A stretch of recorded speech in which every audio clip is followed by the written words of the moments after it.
ଆଜିର ସବୁଠୁ ବଡ଼ ଖବର ଛାତ୍ର କଂଗ୍ରେସ ସଭାପତି ଗିରଫ। ରାଜ୍ୟ ଛାତ୍ର କଂଗ୍ରେସ ସଭାପତି ଉଦିତ ପ୍ରଧାନ ଗିରଫ। ଜଣେ ଛାତ୍ରୀଙ୍କୁ କୋଲ୍ଡ ଡ୍ରିଙ୍କ୍ସରେ ନିଶା ଦ୍ରବ୍ୟ ଦେଇ ଏକ ହୋଟେଲ ରୁମ୍ରେ ବଳପୂର୍ବକ ଦୁଷ୍କର୍ମ କରିଥିବା ଅଭିଯୋଗରେ ବନ୍ଧା ହେଲେ ଉଦିତ। ଏନେଇ ଛାତ୍ରୀ ଜଣକ ମଞ୍ଚେଶ୍ୱର ଥାନାରେ ଏଫଆଇଆର ଦେଇଛନ୍ତି। ଏତାଲା ମୁତାବକ ଓଡ଼ିଶା ଛାତ୍ର କଂଗ୍ରେସ ସଭାପତି ଉଦିତ ପ୍ରଧାନ ତାଙ୍କୁ ଥଣ୍ଡା ପାନୀୟ ମଦ ମିଶାଇ ପିଇବାକୁ ଦେଇଥିଲେ। ଏହାପରେ ତାଙ୍କ ସହ ଏକ ହୋଟେଲ ରୁମ୍ରେ ଦୁଷ୍କର୍ମ କରିଛନ୍ତି। ଏହି ଅଭିଯୋଗ ଆଧାରରେ ମଞ୍ଚେଶ୍ୱର ଥାନା ପୋଲିସ ତଦନ୍ତ ଆରମ୍ଭ କରିଛି ଓ ଅଭିଯୁକ୍ତ ଉଦିତ ପ୍ରଧାନଙ୍କୁ ଗିରଫ କରିଛି। ଅଭିଯୁକ୍ତ ଉଦିତ ପ୍ରଧାନଙ୍କ ବିରୋଧରେ ଭାରତୀୟ ନ୍ୟାୟ ସଂହିତା 2023 ଆଧାରରେ 5ଟି ଗମ୍ଭୀର ଦଫା ଲାଗିଛି।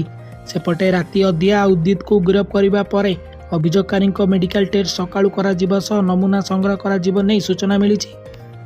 ଏପଟେ ରାଜ୍ୟରେ ନାରୀ ନିର୍ଯାତନା ନେଇ ବିଜେପି ସରକାରଙ୍କୁ ପ୍ରଦେଶ କଂଗ୍ରେସ ଘେରୁଥିବା ବେଳେ ଛାତ୍ର କଂଗ୍ରେସ ସଭାପତିଙ୍କ ନାଁରେ ଆସିଥିବା ଦୁଷ୍କର୍ମ ମାମଲା ଖୋଦ୍ କଂଗ୍ରେସ ପାଇଁ ଅଡ଼ୁଆ ସୃଷ୍ଟି କରିଛି।